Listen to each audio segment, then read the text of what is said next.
Hi there, Pursuing Freedom friends. Thanks for tuning in. As always, today I've got a really fun guest for you guys. She's actually a good friend of some of our former guests, Leslie Heindel and Marguerite Martin, who have been some of our best guests to date. So, on their recommendation, we're going to be meeting Lauren Goche today with Think Real Estate in Portland, Oregon. And this is our first Oregon interview, so yay for that. And yeah, thanks for being here today, Lauren. We always start in the beginning. Tell us a little bit about your backstory, kind of how, when, and why you got into real estate, and we'll kind of just dig in from there. Okay, so I was 33, I guess, when I started, and I've had like a million different careers, it feels like, already at 33, but in classic, just turned 30, I quit a corporate job and broke with my boyfriend, sold everything I owned, and jumped on a sailboat and sailed south, and then ended up traveling for almost 4 years. And when I kind of decided I was done with that, I ended up in Portland going, what the hell am I going to do? I'm an adult and I don't know what I'm going to do at all. And I was like sleeping on the floor and it sucked. And I was like, I also have no money, period. I was like, it was real bad. And so a friend of mine kind of talked me into getting into real estate and told me that she would mentor me. And I kind of did it kicking and screaming.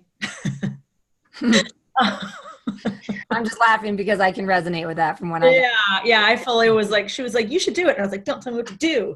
And she was like, oh my God, stop being a baby. Like, you'd be really good at it. You'd love it. Get over it. And I was like, fine.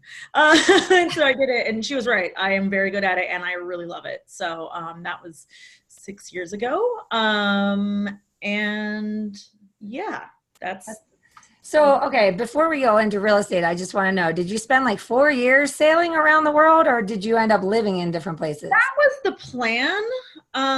My plan was to, because I'm also like a licensed sailboat captain, and I used to commercial fish. And so the plan was to crew for cruising sailboats all around the world. But then I got a job with a sailboat rigger outside of Puerto Vallarta. And so the boat I was going to be on, I let them leave because I was like, oh, I could apprentice for this and learn this new skill. And then that dude's wife was convinced that I was trying to sleep with her husband. And so I fired, which yes, I was absolutely not. I was just like, wait, what's happening? What's going on? Which, I mean, this is evidently, the reason is because he was always cheating on her. So she was a little sensitive to it. Yeah, well, fair enough. Anyways, yeah. So I ended up living in Mexico for 2 years, and then fishing in the summer, and then living in Mexico in the winters, fall, spring, and then nannying in England after that, and delivered a sailboat down to Costa Rica and did some other traveling. So yeah. Awesome. Are you fluent in Spanish? God, I wish. It's really embarrassing that I was there for that long, and I never was. I have a really hard time with languages. I mean, I have a little hard time with English sometimes. Oh my God, I love it. So I'm just laughing how you came kicking and screaming, because it was the same situation with me with lending. Somebody was like, you'd be really good at this. And I was like, there's no way I'm doing corporate America on the heels of, 2 years in Barcelona and teaching English and, bartending and working at the airport and all these things. So yeah, we parallel lives back in our 10 years ago. So, all right. So tell me a little bit about what it looked like when you jumped right in. Were you a buyer's agent for this gal that was mentoring you, or were you an independent agent? I mean, I was a buyer's agent just by default, but not for her. I mean, I was just an independent contractor. She was great. So basically what we did, like, I basically would follow her around, or if I had I don't remember how she did it, but it was really brilliant. Like, if I had a client, she would basically take over the whole deal. She was also very generous. Like, even though she did the whole deal for the first few, I still got 50%, which is, I look back now and it's crazy generous. Yeah. I think that was for the first year, but so for the first handful, I basically sat there silently and listened. And she would, have me do some mock offers, and then she would slowly be like, okay, now it's your job to do this bit, and it's your job to do this bit, and would slowly instead of her, we would kind of eventually do that until she was just following me around for, I think it was 2 years. And then after the first year, it was a really generous, I think the second year she only took 30% or something like that, which Awesome. for the amount of always answered the phone, always really taught me well. I get compliments on you can write a good offer. And it's because she hounded me. Which of Awesome. course at the time I was like, ugh, because I'm a child evidently. So did she also mentor you on the sales process too? Because I know you've had a consistently growing business since you started. So how did you kind of get your feet wet with just the process of developing a business? Because we were talking earlier and I got the sense that you're like me, sort of anti-sales kind of maybe. Yeah. And so I feel like a lot of people get into this industry and they're genuine, caring, service-oriented people that want to help people and do a good job, but struggle with crossing that bridge between I have great intention and people need to know about me. So what did that look like for you getting out there and getting in front of people? Well, I think we were talking about this earlier. So, one of the reasons I actually fought getting into real estate is I was like, well, I don't want to, one of the reasons, I promised I'd never get into corporate, a corporate job again. And so I was this, I call my, a plastic version of myself. I straightened my hair. I wore boring clothes. It was terrible. And that was one of the reasons I was like, I don't want to be some pearl clutching, bus bench face advertising, anything. And my mentor was like, do you ever see me doing that? Are you kidding me?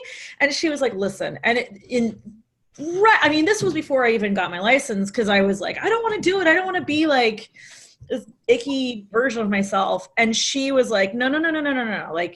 You don't think someone like you that is super opinionated, loud, cusses a bunch, has a weird sense of humor. You don't think there's other people out there like you that want to buy a house and absolutely do not feel comfortable with the person that's wearing pearls and heels and all that stuff. They need you. And I was like, ding, ding, ding, ding, ding, ding, ding. Oh yeah, I wouldn't want to work with someone. I mean, that's great. But so then I was like, oh, and she's like, honestly, the just more you are, the more you're going to attract. And that's going to be rad. And so and also her whole business is basically referral. And so that's all I knew. And then she also, but the marketing part of it was kind of, that was kind of my thing that I learned on my own. I definitely was the referral structure, that was something I had modeled for me, and I was like, that's what I want to do. And being me, all weirdo of me. But she also was really great because, she was like, she's like, I'm one person. Go and meet as many people and just pick their brains. Just because I do it one way doesn't mean you should do it, which is awesome because I think a lot of people are like, my way, you're the only way. And so I went out and I just every realtor that I had a crush on, I was like, teach me. And these baller realtors took time out of their day and would one would have me over for wine and we'd just get drunk, and she'd be like, when I was doing it at first, do this. And so I just I would try something and I'm like, oh, that doesn't feel good. And it didn't feel good in my gut, in my body. I was like, So yeah, so how I figured it out was just a little bit of trial and error, a lot of generous people sharing ideas. Awesome. So what does it look like for you now? I mean, do you consider yourself someone who is structured in the sense of, you set specific goals and you have a plan on how that's going to happen, or is it totally organic or what? Oh, goals and structure. No. Yeah. That's a hard no. I feel like I've gotten a lot better lately. There's a guy here in Portland that's created my dream CRM. And I was one of probably I mean, one of his first users, probably like one of his 50 first users or something like that. It's named Sphere. You all should definitely try it out. It's changed my life. So ever since I started using that, I have a lot of structure in how I manage things, which keeps my stress down, which keeps like, I have a real grasp on things. And so I guess I laughed because I didn't have a structure or goal. This sounds stupid, but Sphere has now given me that. Like for the first time ever, like right when you open it at the beginning of the year, it's like, what's your goal for next year? And I'm like, all right, fucking get off my back. Yeah. But it's interesting because you can work backwards. Like you can be like, I want to net this, and then it works backwards like that. And so it's like, P.S., let's do a stretch goal. And I was like, stretch goal. That's never going to happen. Set it aside. And I opened it and I was like, oh shit, I'm halfway there. And it's halfway through the year. But, oh, okay. So I guess I now do that. And it's only because of this awesome CRM that's also it's great. I love it. So now I am a little bit stressed. You touched upon a couple things there that I know, well, first of all, I feel like I've met another spirit animal through this podcast, which is one of like the most fun side effects of doing this podcast is I just get to meet all these people. I'm like, oh my God, I'm not alone. There's other unicorns out there like me. I heard of unicorns. Yeah. With structure, it's so interesting that you said that about it reducing your stress because I didn't do a business plan until I think I was like 6 Wait, what's the business plan? Yeah, exactly. Well, I'm going to have to share my business planning thing with you because I didn't do a business plan for the first 6 years. Yeah. And then talking about how this CRM forced you to set a goal and then you did a stretch goal. Well, from the very first year, which was going into 2014 or 15, I forget, I followed this plan to come up with a simple 1-page business plan with just your 3 banner goals. And it can be personal and professional, depending on, like, it always changes, right? Mm-hmm. Depending on what you need in your life at that time. And then ever since then, I've been hitting these crazy goals. So I was like, oh, that's probably why they tell you to write your goals down.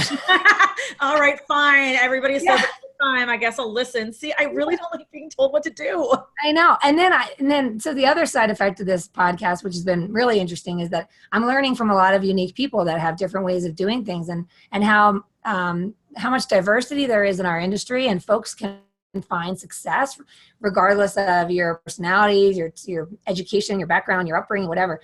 And I've interviewed a few people that are really disciplined, and I've been like kind of wowed by their discipline because it's very simple. Like they just have a few simple rules for what winning the day looks like. And with all that said, I started putting just a little bit of like, this is my minimum standard for the week. And maybe what that is it's like 25 calls to my past clients or Sphere. Maybe it's 10 notes, whatever it is. It's just like very simple. And so I use a little Google Doc. It's ridiculous because I have a very robust, fancy CRM, but I use a Google Doc and I just list like 1 to 25. And I just say those blanks, like those blank spaces just taunt me. So I just do the work, right? And it's like, it actually is stress reducing because there's such simplicity to it. Yeah. It's a very small amount of structure. But I think a lot of people in our industry that are not structured by nature, which is me and you, it sounds like not necessarily details people. No. We just like avoid it. And then once we embrace it, we find that we get results. And then that kind of like feeds the desire to just like have a small amount of structure, just to minimum standard for what your like success looks like, you know? Yeah, absolutely. Really I cool. think it's not even for me, I don't know how terrible this sounds, but it's not the success that like motivates me to do it. It's literally the like lowering of stress. Because I'm like, oh, all this stuff is taken care of. Like, it's like when my house is clean. Yeah. You know? Yeah. So I want to talk about something that you mentioned before we were recording, which I think is really interesting. And another similarity between us is that because I did this myself at one point in my career, and I also dreaded it. And then I found that it brought really awesome like connection and authenticity and results. And that is you just mentioned that you just like jumped into doing pop buys to your clients recently. Yeah. So first of all, talk a little bit about what pop buys are. And first of all, where did you get the inspiration to even do those? And then tell us a little bit about the way you've done it in a way that's totally in alignment with who you are as a person. So pop buys are basically a couple times a year, however you want to do it, are you go and deliver some small gift or marketing piece to your best sphere, whether it's your clients or people that refer lots of people to you or whatever.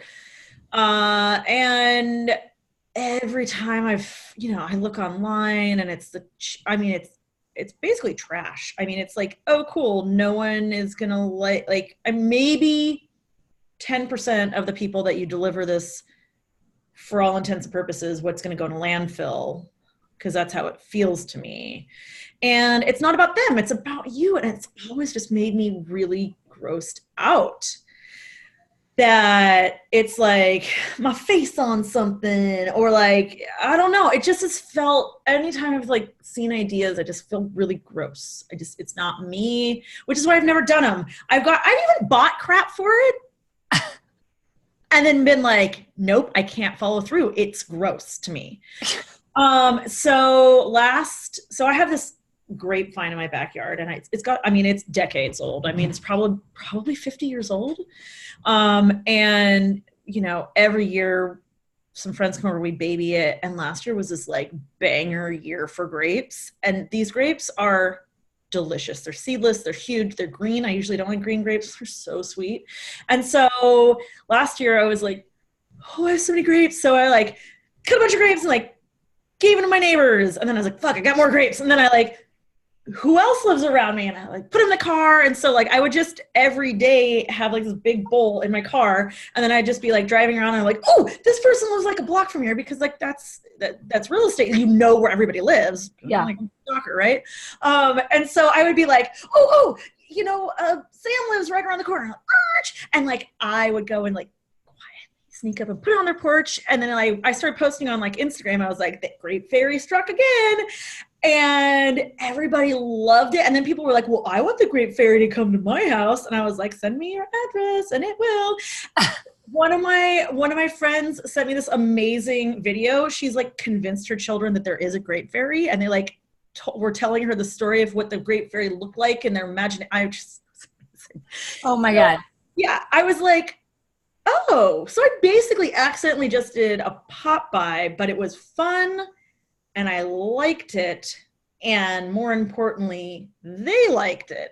And I was like, so what are the things about this specific thing that I just did that felt good to me? And I was like, well, food's delicious, right? It's local. And it's not trying to do anything other than here's a gift. Literally, That's it. I don't give a shit. Like, here's a gift. So then I did boozy hot chocolate in the winter, and that was a raging. They were so cute, little mason jar, little marshmallows, and it was also local hot chocolate. Awesome. Yeah, and so I was like, okay, it has to be local. That's something that's really important to me. And then in the spring, I did local honey with wildflower seeds, and people love that. And I was like, oh. And then this summer, it's my family are commercial fishermen, so it's canned tuna. And it all has a note. It's like, everything has a note of like, why? Yeah. And if anybody's paying attention, but no one's actually put it together, like it actually is earth, air, fire, and water. So, cool. I mean, it's dorky, but I really like it. So That's what feels good to me now. And I do that because I'm like, oh, this is fun for me, because I'm a selfish asshole. Oh my God. I doubt it, but I appreciate it. So a couple of things you mentioned there, which I love, is that I mean, I just keep saying, because there's so many things you've said where I'm like, yo, my God, you're speaking my language.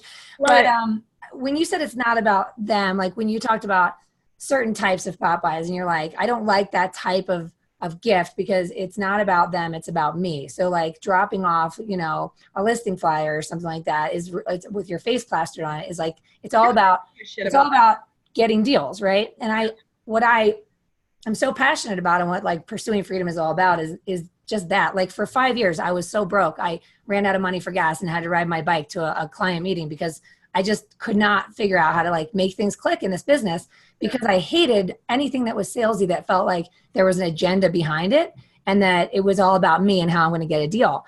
Can I ask you, how old were you when you got into this? I was actually 27 when I started. So just to pause, part of because people have talked to me about this before, and I think that part of my advantage is that I got into it already in my 30s, where I'd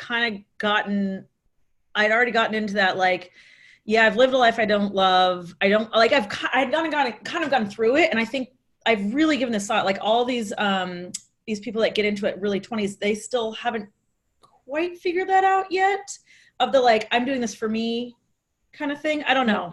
Yeah, I know. I think that makes sense. And like, I would for sure, I feel like in my 30s developed more confidence regardless, but also it all clicked when I figured out who I am and who my people are and who I want to serve and what is it going to feel like to serve them and what are their actual needs. And it was all about them. It was never about me. And like, mortgages aren't sexy. So, you know, nobody wants to talk about interest rates unless they need one, I feel like. So it was like, how do we make it so that the business comes as a byproduct of simply figuring out how to give people value and really, and then you said it was fun, and that's huge. Like if you can find a way to have fun and be in connection on purpose with people that you enjoy and they know what you do for a living, guess what? Your business is going to grow. Totally. And I think too many people freeze up with like terms like lead generation and doing the activity and like, you know, the touches that you're going to do and all this technical terms that have to do with sales. And at the end of the day, it's just about relationships. It's like you do have to be active. You got to talk to people, but like have fun doing it and you'll be magnetic. It sounds like that's what you've done and it's been working for you. Absolutely. Yeah. So one of the other things that you kind of glazed over is you mentioned social media. So I love the fact that some of the people I've admired most in this business, and now I can't wait to follow you, are people that are doing exactly what you're doing. Like you're having fun, you're giving value, and you're visible. So where are you visible? Are you doing Facebook and Instagram or what? I mean, I do Facebook and Instagram, but mostly Instagram. Okay. Yeah. My Instagram is very little real estate. I mean, it is some, like, it kind of depends. Like if I'm it's weird. Like if I'm super busy, you don't post as much because you're like, it's time to breathe. Oh God. And I just got off vacation. So like, if you look at my Instagram feed, it's vacation, so much vacation. And I'm like, I don't have any problem with that. And like, I list, I put my listings up, of course. And I oftentimes do, like, I have today's house crush. If there's a house that I'm like all about, I'm like, oh, everybody needs to freak out about this with me, or weird stories or some clients or whatever like that. But my Instagram is, I just turned to a business account recently and it's cool, I guess, but it hasn't really changed how it's just me. Yeah.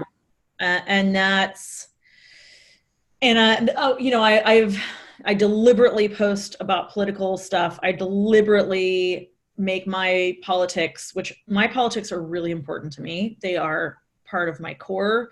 And I want people vaguely similar to that to work with me because I don't have the energy to work with people that aren't like-minded, to be honest. Like, I know that sounds kind of shitty, but it's what it is. And so by the time people, like, they follow me, by the time they reach out, they've already self-selected, and it's awesome because like they've self-selected them out, and I have helped them do that by being crazy me.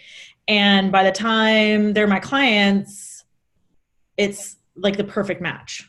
That is beyond amazing. And we had an interview with a gal in Queens, New York. You should totally follow her on Instagram. She's amazing. Her name's Amanda Bohorquez. Okay. But she and I were discussing this whole idea of social media and the fears around putting your face in front of the camera, whether it be video, whether it just be, you know, a photo of you or whatever, and like how self-critical so many people in our industry are, and just think that fear holds them back from just kind of leaping in and building their brand online. And she's like, at the end of the day, no one's going to buy a house with me if they haven't seen my face and heard my voice, and then they're going to choose to work with me in spite of all that or whatever. And, you know, she's like, so that's hilarious. Why not let them vet you before you have to waste your time on someone that's going to not be a match for you? Like, and I've said this a million times on the podcast, but I can't say it enough because it's a constant reminder, even to myself, is that you're just looking for your 25%, that 25% of people will love you no matter what. 25% of people will never love you no matter what. Yep. 50% in between are going to be fair weather friends, and you can have a happy life and a successful business if you're just looking for your 25%. Yeah. So the minute someone passes on me, I'm like, well, not my 25%. But if they can figure that out before we ever have to waste time having a conversation, even better. I know. No wasted time, no wasted like expense or emotion. And like the times that I have either fired a client or they've fired me, I'm always like, great. Like, this was a terrible fit. Yeah. Like, no, cool. Like, I don't even get butter anymore. Like when people are like, well, we've decided, you know, to like, we interviewed a few, and I'm like, whew, dodge that bullet. Yeah, totally. Well, and that's the thing is I feel like so many sales strategies out there are basically trying to teach agents and lenders to be the realtor for everyone and be the lender for everyone. It's like, no, that's the opposite approach. You just need to be the lighthouse that attracts your people. That's it. You're looking for your people. So you can have fun. Yeah. You can make good money in this business, but you don't have to have the life sucked out of you to do it. Yeah. You know? It's like rolled out of my head when you're like, be it for everybody. And I'm like, you're going to be miserable. Have fun. Yeah. You're going to burn out and you're going to hate everything. So cool. Yeah. And I think that's, you know, like exactly pursuing freedom for me is enjoying your job. I mean, it's not 100%. I mean, I'm stressed. There's shitty transactions. There's shitty people on the other side. There's a, you know, title officer that fell off the face of the earth, a condescending listing agent. You know, there's all kinds of shit that makes it not fun. But like, I am going to do everything in my power to create an everyday existence that is as enjoyable as humanly possible. And by doing that, it's by being very specific about who I work with. I love that. It's so, so powerful. And I think we just like dropped the mic on that. And done. Click. I mean, I feel like I gave you the script and you just nailed it. Just nailed it. Is my check in the mail? Yes. Oh my God. Good job. Awesome. Well, talk to me a little bit about some of your goals. Like, I know you just got off a 2-week sailing trip. And so what does it look like for you as your business continues to grow? We talked about the fact that you're not interested in building a team, which I totally get.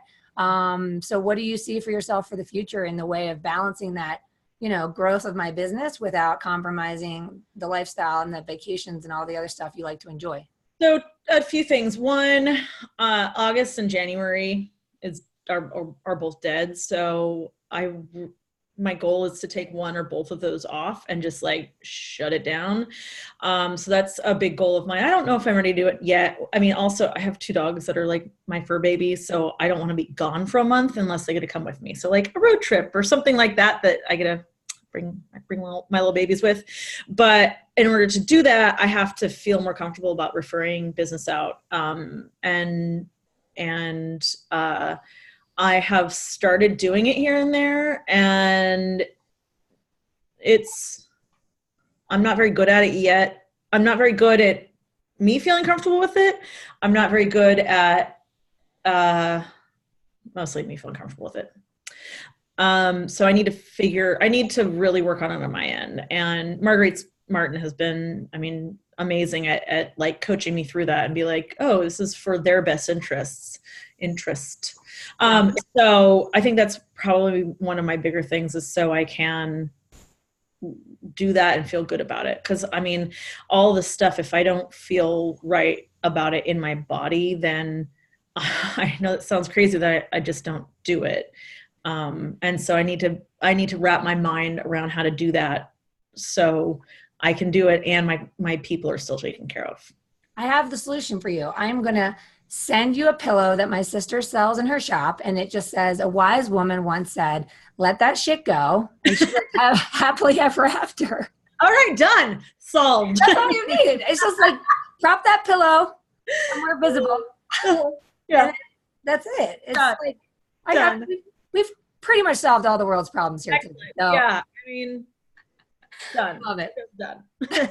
Oh my gosh. Well, thank you so much for taking the time to be on the show. I know that like your story is going to resonate with so many people that are listening today, and it resonates with me so much. And I think that a lot of people need to hear that again and again, that like just being yourself and having fun is going to be enough, and that you don't have to force activities that don't feel in alignment with who you are or your authenticity. And you can still find a way to tailor certain things that are activities that produce results in this business. Maybe Popeyes or something that produce results, and you found a way to do it in a way that feels really good and authentic and enjoyable. So kudos to you for like, you know, sticking to your truth and seeing success with that, because it's amazing and it's magnetic. So thank you so much.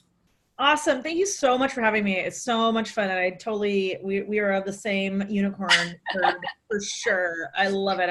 Everybody that Leslie and Marguerite have introduced me to, I'm like, yay! Can't like continue to follow you and see how your journey goes too. It's pretty awesome.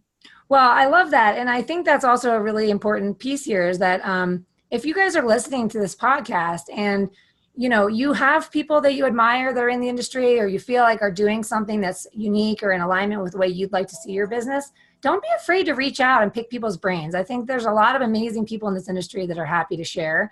And where can folks find you if they want to reach out or just follow you or whatever? I would say probably the easiest is Instagram. It's Lauren Goche. That's literally my handle. It's really easy. Or my website is also very egotistical. It's laurengoche.com. So LaurenGoche. It's awesome. Straightforward. All right. Well, follow Lauren for some inspiration, and thanks again.